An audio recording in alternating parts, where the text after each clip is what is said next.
let's say we have some ammonia gas. That's NH3, and it's a gas. That's why the G is in parentheses.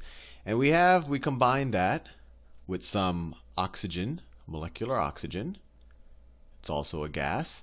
And that reaction produces some nitrogen monoxide, NO.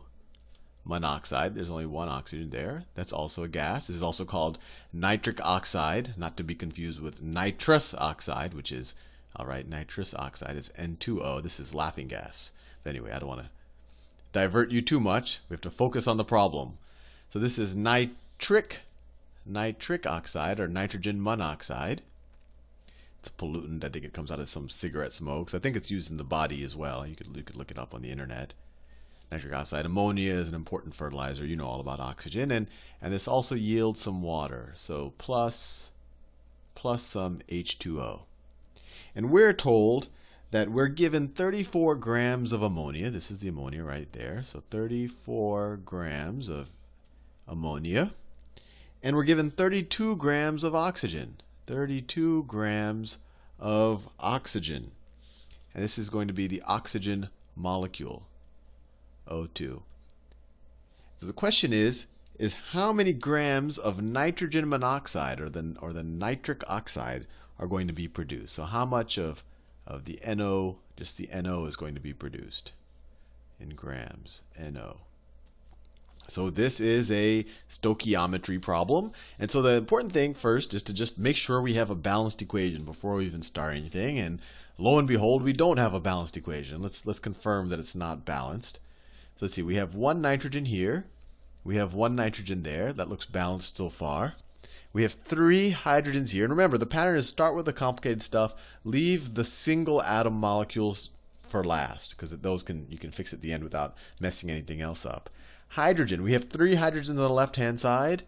On the right-hand side, we have 2 hydrogens. We have 2 hydrogens. So let's see. How can we have 3 hydrogens on the right-hand side? If we multiply this times 1.5, see 1.5. Now we have 3 hydrogens on this side. 1.5 times 2, we have 3 hydrogens on the right-hand side. Things are looking good. Okay, now on the right-hand side, how many? See, we have 2 oxygens on the left-hand side. We have 2 here. How many oxygens do we have on the right-hand side? We have 1 oxygen here. And then you have 1 oxygen in this molecule, but we have a 1.5 of the whole molecule. So we have 1.5 oxygens, and then we have 1 more oxygen. So we have 2.5 oxygens on the right-hand side, and we only have 2 in this molecule. So what do we have to do? How can we get 2.5 oxygens here? Well, if we multiply it by 5/4, or 1.25, right? 5/4. 5/4 times 2 is 5/2, which is 2.5. So now, right, we have 2.5 oxygens. 5/4 times 2 is 2.5.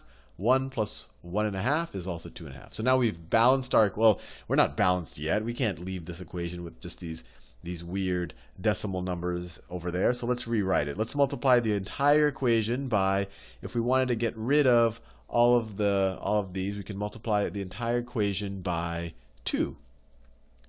No, not 2. We don't want to multiply it. We have to multiply the entire equation by 4 to get rid of this 4 in the denominator.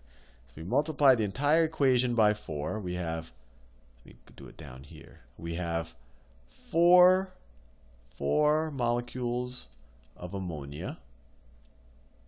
Or we could even think of it in terms of moles. Right now I'm thinking of individual molecules. We could say, oh, we have 4 moles of ammonia, or 4 times 6 times 10 to the 23 molecules of ammonia. Either way, it all works out. Hopefully you're trying to see the value of moles, plus 5 molecules of, I'll just think of it in terms of individual molecules for now, plus 5 molecules of molecular oxygen. And remember, we're thinking of things in terms of actually, I forgot what I was going to say. And we're just multiplying everything by 4. That's what we were doing. Yields, it's late in the day, 4 moles of ammonia of nitrogen monoxide. So 4 NO plus, we multiplied both sides by 4, so plus 6 waters, 6 H2O. So there you go. We got some good practice balancing equations. So let's go back to the original problem. We're given 34 grams of ammonia. 34 grams of this. So what we need to figure out is how many moles of ammonia were we given? So what's the atomic mass of ammonia? Or not the atomic mass, what's the molecular mass of ammonia? Nitrogen, let's say we're dealing with nitrogen 14, so it has a mass number of 14. Oxygen has we're dealing with nitrogen. Hydrogen has a mass number of 1. So each nitrogen has a mass of 14. And then the hydrogens each have a mass of 1. Remember, a hydrogen is kind of strange. It doesn't have neutrons, or at least in its most traditional form. So it has just a mass number of 1. It's just a proton and an electron if it's neutral. So this is 3 times 1. Right? We have 3 hydrogen atoms. So the mass, the atomic mass of one molecule of ammonia is 14 plus 3 is 17 atomic mass units. Or another way to write that, if one molecule of ammonia is 17 atomic mass units, then 1 mole of ammonia is how many grams? It's going to be 17 grams. 17 grams. So how many moles of ammonia are we given? We're given 34 grams of ammonia. 1 mole is 17 grams. So we're given 2 moles, right? 34 is 2 times 17. So this is 2 moles. We're given 2 moles of ammonia.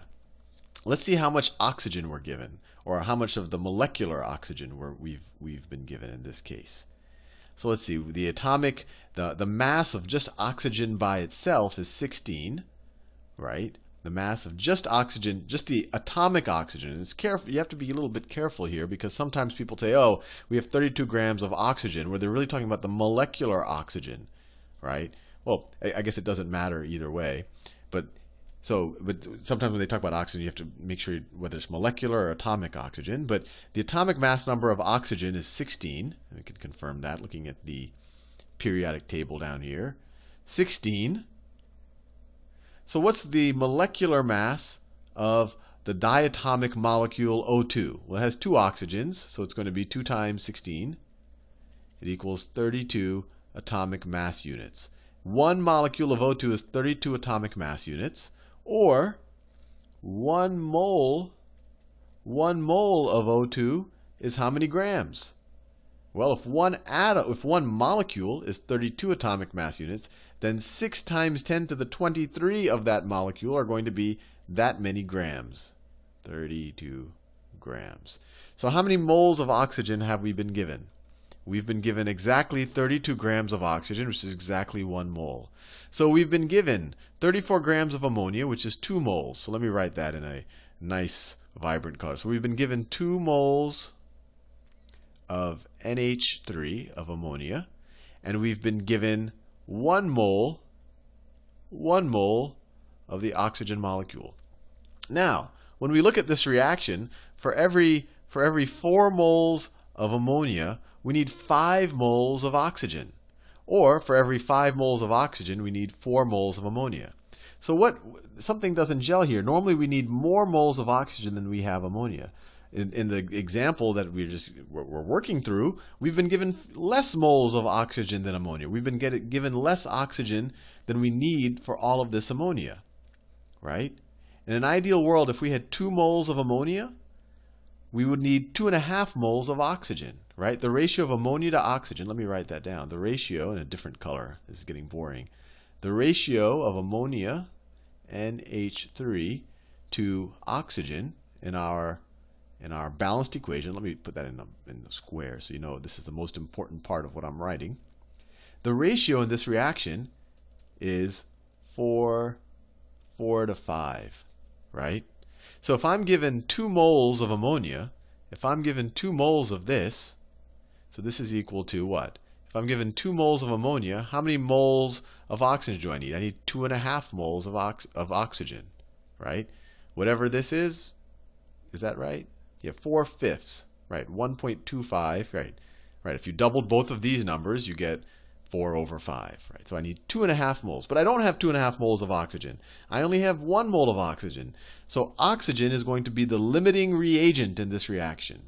Limiting reagent. I don't have enough oxygen. I have plenty of ammonia, but I don't have enough oxygen to react with it. So this is the limiting reagent. Limiting reagent. And I said before, you can just, the word reagent and reactant, they're used interchangeably, but when people talk about the limiting ones, they tend to call it the reagent. So oxygen is a limiting reagent. So we have extra ammonia. So given that we have 1 mole of oxygen, how many moles of ammonia can I react with that? How many moles of ammonia can I react with that? So this reaction is going to look something like this. I only have 1 mole of oxygen. So instead of 5O2, I have to write 1O2. And if I have, let me make sure it's not a 10. So it's 1O2. Let me do it in a different color because I don't want to think I only have 1O2 instead of 5O2s. So how many ammonias are going to react with that? Well, the ratio is 4 to 5. So I'm going to have 0.8 ammonias, right? 4 is to 5 is 0.8 is to 1. And so essentially, if I take this whole equation up here and divide it by 5, I'll get what's actually going to happen. So this divided by 5 is 0.8 nitric oxide, or nitrogen monoxide, plus 6/5 moles of H2O. And so the question was, the original question at the beginning is, how many grams of nitric oxide are we going to produce, or nitrogen monoxide?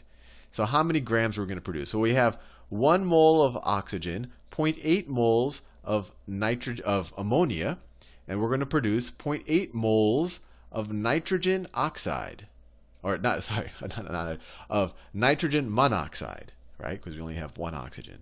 So 0.8 moles of nitric oxide, or nitrogen monoxide. So what's the atomic mass, the molecular mass of nitrogen monoxide? Nitrogen is 14, is 14 atomic mass units. Oxygen is 16. All right, we've done that before, but you can confirm here. Oxygen is 16, nitrogen is 14. So 1 molecule of nitrogen monoxide is going to, so 1 molecule of nitrogen monoxide is equal to 30 atomic mass units.